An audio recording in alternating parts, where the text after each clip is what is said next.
Un architecte... Ah, à chaque fois que je parle, il y a du vent. Akira, faut parler au vent. Parle à ton ami, le vent. Ah, oh, t'es mignonne. De toutes les nations, des disciples de tout part. Quand je me rends compte que pour nous Dieu a sacrifié son fils, à chaque fois que j'y repense, je suis pratiquement au bord des larmes. Du renouveau, un nouveau flow, une grosse dédicace au Dieu de l'infini. Du renouveau, un nouveau flow, ouais, puis dans les blocs, c'est loin d'être fini. Donc aujourd'hui, on va parler des études d'architecture. Premièrement, j'aimerais faire un petit topo sur ce qu'est le métier d'architecte. Un architecte, c'est un concepteur, c'est un artiste, on va dire. Bah oui, un artiste, oui et non. Mais bon.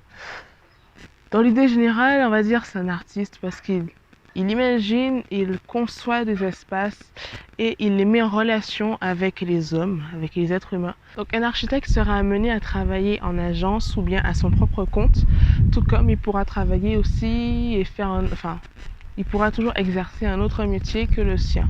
Ça se fait de plus en plus. En France, pour devenir architecte, il faut avoir un diplôme d'état d'architecte. Et ce diplôme d'état d'architecte, on l'a à travers des écoles d'architecture. Elles sont au nombre de 22, si je ne me trompe pas, dont 20 qui sont publiques. Les deux autres, elles sont privées. Donc on a 3 années de licence plus 2 ans de master. Et à l'issue des 3 premières années de licence, on obtient déjà le diplôme d'études en architecture. Et avec ce diplôme-là, on peut être assistant d'architecte ou on peut être dessinateur d'architecture. Et je crois qu'il y a aussi d'autres métiers, mais je ne vais pas m'étaler sur le sujet. Ensuite, à l'issue de ces 3 ans, on a les 2 années de master, où là, c'est vraiment être architecte qui est abordé. Je suis en 2e année de licence à l'école de la Villette. Et l'école de la Villette, qui est à Paris, elle est publique.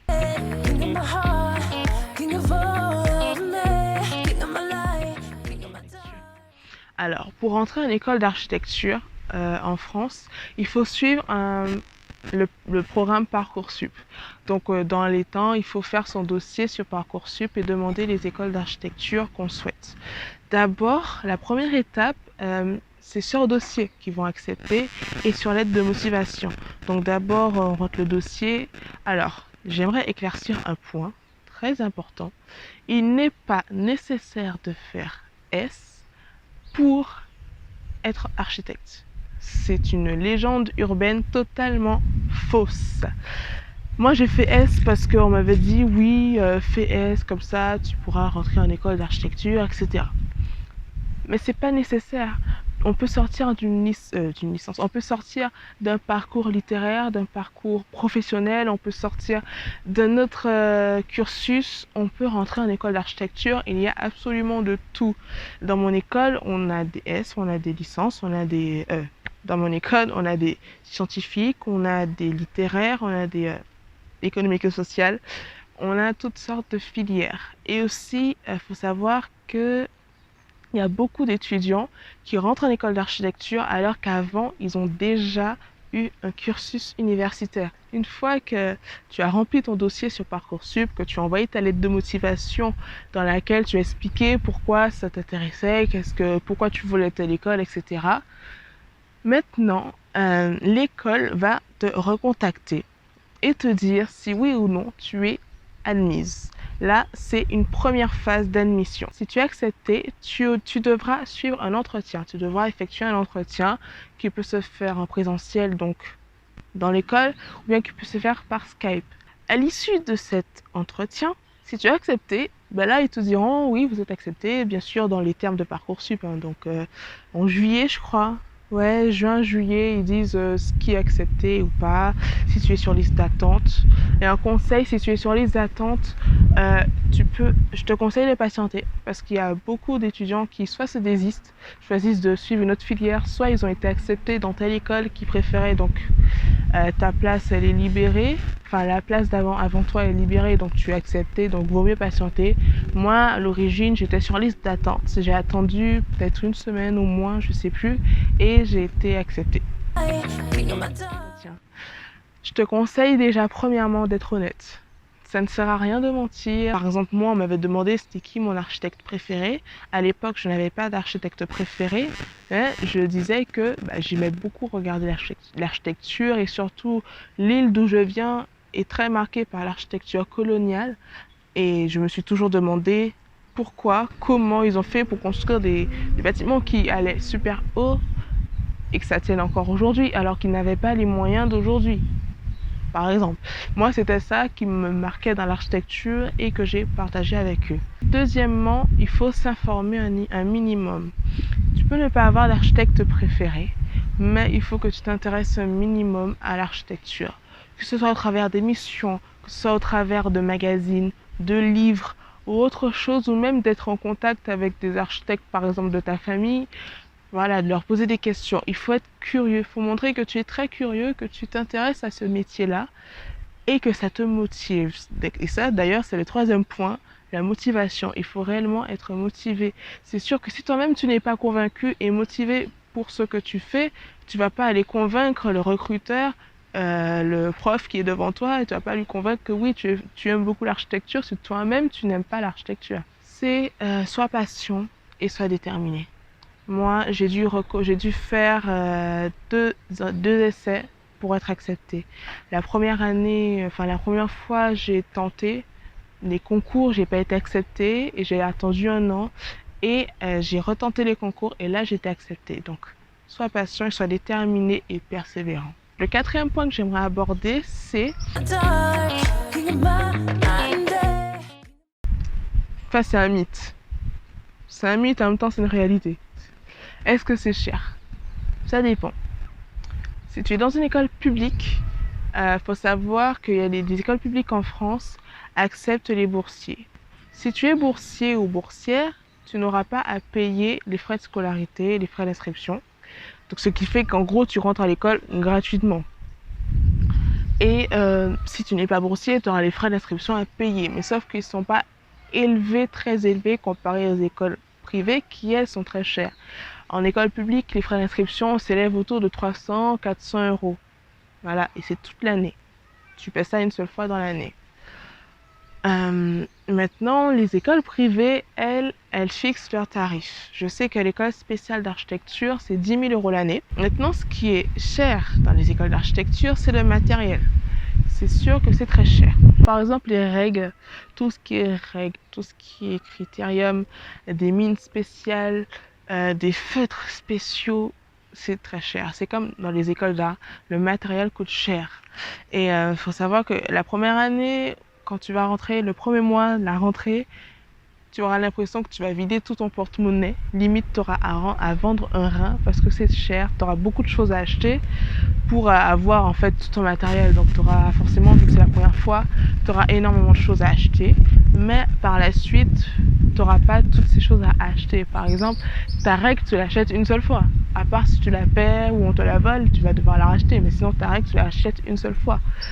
Voilà. Ce qui sera plutôt cher, c'est tout ce qui est reflouer les stocks, quoi. Donc, tout ce qui est carton, feuilles, même des mines aussi, des crayons, etc. Faudra refaire les stocks. Mais en gros, c'est le premier mois ou les 2 premiers mois de ta première année que tu vas beaucoup avoir à débourser pour acheter ton matériel. Mais en soi, si tu gères bien après ton budget, c'est pas extrêmement cher. C'est juste qu'il faut vraiment... C'est sûr, ce sera toujours plus cher que des écoles en droit, en psycho ou tout simplement à la fac, quoi. À la fac, t'as quoi? T'as ton cahier, ton ordi, peut-être une trousse à acheter. T'as pas énormément de choses à acheter, alors que nous, on a beaucoup de matériel. Voilà, c'est vrai. On a de l'histoire, on a de l'art plastique, on a des langues, on a de la sociologie, on a du dessin. On a beaucoup de matières en fait, et ça donne une certaine culture générale. Donc je me dis c'est intéressant en fait, c'est très intéressant. En même temps je dirais pas ça si j'étais pas moi-même dans le domaine. Voilà. Une matière qui est très importante, c'est le projet. Parfois c'est appelé atelier, mais pour moi c'est le projet. C'est une matière qui a un très gros coefficient sur la note finale. Si on ne la valide pas, on ne valide pas l'année et on doit la recommencer. Après, si on a validé les autres matières. On ne repasse pas ces matières-là, mais on doit repasser le projet uniquement. Donc ça fait qu'on a un emploi du temps plus ou moins léger. Une matière où on va aborder tout ce qui est autour du projet d'architecture. Donc tout ce qui va de la conception à la mise en place sur le terrain. C'est comme si on nous disait, oui, faites tel bâtiment. En fait, c'est ça, en fait. On nous donne un thème, on nous donne des caractéristiques, on nous donne un terrain. Parfois, on n'a pas forcément de terrain, mais en général, c'est ça. On donne un terrain et on doit construire quelque chose sur ce terrain-là. C'est de la théorie qu'on fait, on va dire, avec un peu de pratique. Ce qu'on fait est totalement fictif. On imagine qu'on va le faire, mais on doit réfléchir comme si on le faisait réellement. Donc, par exemple, en ce moment, on est en train de travailler sur une école, un gymnase, et on doit mettre un certain nombre de classes, un certain nombre de locaux aussi sur un terrain. On doit bien les dimensionner, etc. Voilà. C'est un peu comme quand on joue au Playmobil, quoi. C'est un peu ça. Donc les cours s'organisent en 2 catégories. Les cours magistraux, qu'on appelle CM, qui se font en amphithéâtre avec des groupes de toute la promo ou la promo divisée en 2.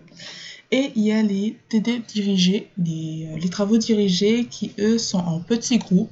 Et là, on voit tout ce qu'on a vu en CM, mais de manière beaucoup plus pratique et appliquée.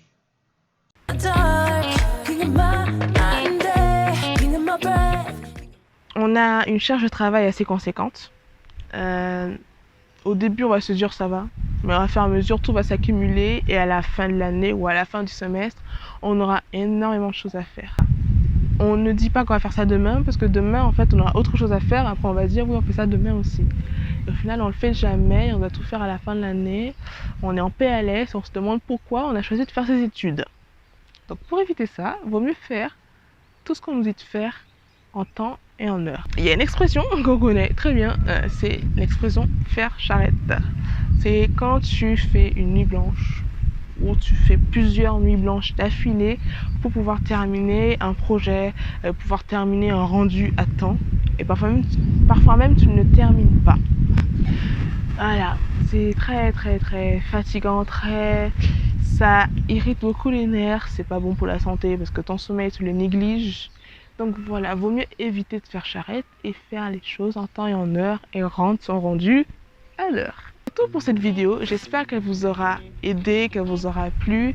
Et si vous avez d'autres questions, vous pouvez les poser en commentaire, j'y répondrai. Et voilà, donc si les études d'architecture t'intéressent, j'espère que cette vidéo ne t'a pas trop découragé. Il fallait quand même que je parle en réel, quoi, que j'éclaircisse quelques points par rapport à ces études. Ce sont des études qui sont vues de manière très prestigieuse, très élitiste, où c'est pas tout le monde qui va, c'est toujours le fils à papa, la fille à papa qui va dans ces études-là, mais c'est pas vrai, parce que moi je suis la fille de ma mère et de mon père, qui ne sont pas des gens high level dans la société. C'est des gens tout à fait normaux, tout à fait banals. Je suis tout à fait banale et pourtant je suis en école d'architecture, donc voilà. Il fallait éclaircir quelques points et j'espère que ça vous aura aidé. Sur ce, je vous dis à la prochaine et soyez bénis.